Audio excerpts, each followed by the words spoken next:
అందరికీ నమస్కారం. నేను ధనుష్ రంగా. మారణ హోమం అనేది మానవత్వాన్ని సమూలంగా మంటగలిపే దుశ్చర్య. 1941లో జరిగిన హోలోకాస్ట్ మారణ హోమం ప్రపంచంలోనే అతి పెద్దదని చెబుతారు. ఈ సంఘటన జరిగి నేటికి 84 ఏళ్లు దాటాయి. జర్మన్ నియంత హిట్లర్ సారథ్యంలో జరిగిన ఈ దారుణ మారణ హోమంలో ఏకంగా 60 లక్షల మంది మృత్యువాత పడ్డారు. ఇంతేకాదు, ప్రపంచంలోని వివిధ ప్రాంతాల్లో వివిధ సందర్భాల్లో మారణ హోమాలు చోటు చేసుకున్నాయి.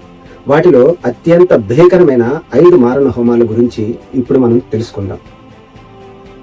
1864లో జరిగిన రష్యా సర్కాసియన్ మారణ హోమం. 1864లో రష్యా సారథ్యంలో సర్కాసియన్ మారణ హోమం చోటు చేసుకుంది. 3 సంవత్సరాల పాటు జరిగిన ఈ మారణ హోమంలో రష్యా సైన్యం సాగించిన దురాఘాతాల కారణంగా దాదాపు 2.5 మిలియన్ల మంది మరణించారు. ఆ సమయంలో 90% సర్కాసియన్ ప్రజలు రష్యా సైన్యం చేతిలో హతమయ్యారు. కొందరు తరిమివేతకు గురయ్యారు. నాటి రష్యా సైన్యం దురాఘాతాలు గుర్తుకు వచ్చినప్పుడు ఇప్పటికీ అక్కడ ప్రజలు భయంతో ఉనికిపోతారు. నాటి కాలంలో రష్యన్ సైనికులు సిర్కాసియన్ గర్భిణుల కడుపులను చీల్చి కడుపులోని పిండాలను బయటకు తీసి కుక్కల ముందు విసిరేసేవారని చరిత్ర చెబుతుంది. రష్యన్ జనరల్ గిగ్రరీ ఇక్కడ ప్రజలపై ఎన్నో శాస్త్రీయ ప్రయోగాలు చేసేవాడని ఒక అభిప్రాయం. తన ప్రయోగాలలో ఏదైనా విఫలమైనప్పుడు అతను వారిని చంపేసేవాడు. ఇటువంటి పరిస్థితుల నేపథ్యంలో ఇక్కడి ప్రజలు ఆశ్రయం కోసం పొరుగు దేశమైన టర్కీకి పారిపోయేవారు. 1915 ఆర్మేనియన్ మారణ హోమం. చరిత్రకారులు తెలిపిన వివరాల ప్రకారం 1915లో ఒట్టోమన్ సైన్యం 15 లక్షల మందిని హత్య చేసింది. ఇది ఆర్మేనియా, టర్కీ మధ్య ఉద్రిక్తతలకు దారితీసింది. రెండవ ప్రపంచ యుద్ధంలో లక్షలాది మంది యూదుల ఊచకోత, వారిపై జరిగిన దురాఘాతాల గురించి ఎంత చర్చ జరిగిందో మొదటి ప్రపంచ యుద్ధంలో మరణించిన ఆర్మేనియన్ పౌరుల గురించి ఆ స్థాయిలో చర్చ జరగకపోవడం విశేషం. ఆర్మేనియా ప్రజలపై తాను పాల్పడిన విధ్వంసానికి టర్కీ ఏనాడు బహిరంగంగా క్షమాపణలు చెప్పలేదు. దీనికి విరుద్ధంగా టర్కీకి చెందిన ఇస్లామిక్ నియంత రెసెప్ తయ్యిప్ ఎర్దోగాన్ ఆ మధ్య ఆర్మేనియాపై జరిగిన యుద్ధంలో అజర్బైజాన్కు మద్దతు పలికారు. అజర్బైజాన్కు అవసరమైన అన్ని సహాయాలను అందించారు. ఇది ఆర్మేనియన్ సైన్యానికి భారీ నష్టాన్ని కలిగించింది. హోలోకాస్ట్ మారణ హోమం. 1939లో జర్మనీ మొదటి ప్రపంచ యుద్ధానికి కాలుదువ్వింది.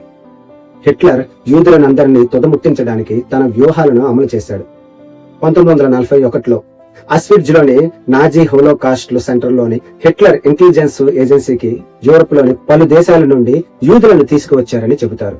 వికలాంగులను గ్యాస్ ఛాంబర్లలో పెట్టి హత్య చేసేవారు. వీరి గుర్తింపు పత్రాలన్నింటినీ ధ్వంసం చేసి వారి చేతులపై ప్రత్యేక గుర్తును వేసేవారు.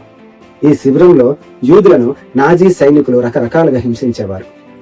చాలినంత ఆహారం ఇచ్చేవారు. విపరీతమైన చలిలో కూడా వారికి వేసుకోవడానికి బట్టలు ఇచ్చేవారు కాదు.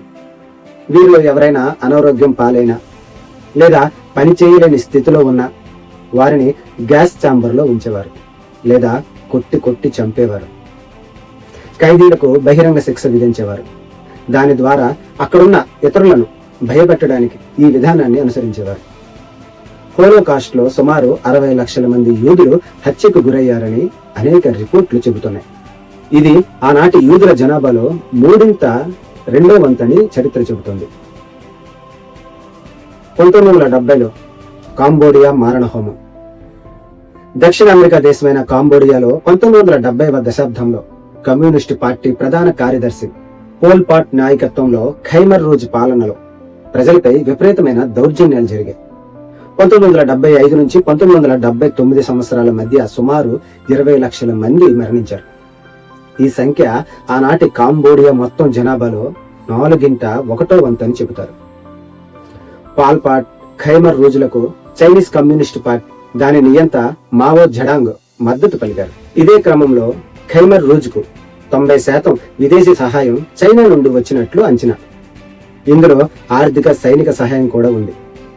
ఏప్రిల్ 1975లో అధికారాన్ని చేజెక్కించుకున్న ఖైమర్ రూజ్ ఆల్ట్రా మావోయిజం విధానాల ఆధారంగా సాంస్కృతిక విప్లవం ద్వారా దేశాన్ని సోషలిస్ట్ అగ్రేరియన్ రిపబ్లిక్ గా మార్చడానికి ప్రయత్నించారు. అధిక పని, ఆకలి, పెద్ద ఎత్తున మరణ శిక్షల కారణంగా ఆ పాలనలో సుమారు 20 లక్షల మంది మరణించారు. అయితే 1978లో వియత్నామీస్ సైన్యం దాడి చేసి ఖైమర్ రూజ్ పాలనను అంతమొందించడంతో ఈ మారణ హోమం అక్కడితో ముగిసింది. 1992 బోస్నియా మారణ హోమం. ఒక అంచనా ప్రకారం ఈ మారణ కాండలో బోస్నియా సెర్బ్ సైనికులు ఏకంగా 8,000 మంది ముస్లింలను హత్య చేశారు. మృతులలో ఎక్కువ మంది 12 నుంచి 77 ఏళ్ల మధ్య వయసు వారు కావడం ఇందులో గమనార్హం. ఈ ఊచకోత చాలా భయంకరంగా సాగింది. చాలా మంది ప్రజలను పాయింట్ బ్లాంక్ కాల్చారు.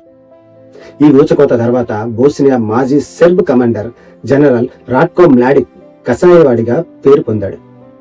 1992లో యుగోస్లేవియా విడిపోయిన సమయంలో బోస్నియన్ ముస్లింలు క్రొయేషియన్లు స్వాతంత్రంపై అభిప్రాయ సేకరణకు అనుకూలంగా ఓటు వేశారు. సెర్బియన్లు దీనిని బహిష్కరించారు. కొత్త దేశం ఎలా ఏర్పడుతుందనే అంశంపై సెర్బ్ సమాజం, ముస్లిం సమాజం మధ్య వివాదం చెలరేగింది. ఆ సమయంలో సెర్బులు ముస్లింలకు మధ్యవర్తిత్వం వహించడానికి ఎవరూ ముందుకు రాలేదు. దీంతో ఇరు వర్గాలు తుపాకులతో దాడికి తలబడ్డాయి. ఈ అంతర్యుద్ధంలో వేలాది మంది మరణించగా లక్షలాది మంది వలసబాట పట్టారు. ఇవి ప్రపంచంలో జరిగిన అత్యంత మారణ హోమాల్లో కొన్ని. అలాగే మన భారతదేశంలో 1919లో పంజాబ్లోని అమృత్సర్ లో జరిగిన జలియన్ వాలాబాగ్ దురాగతం గురించి మరొక వీడియోలో తెలుసుకునే ప్రయత్నం చేద్దాం.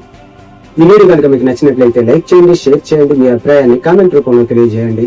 అలాగే మన ఛానల్ ని సబ్స్క్రైబ్ చేయండి. జై హింద్, జై భారత్.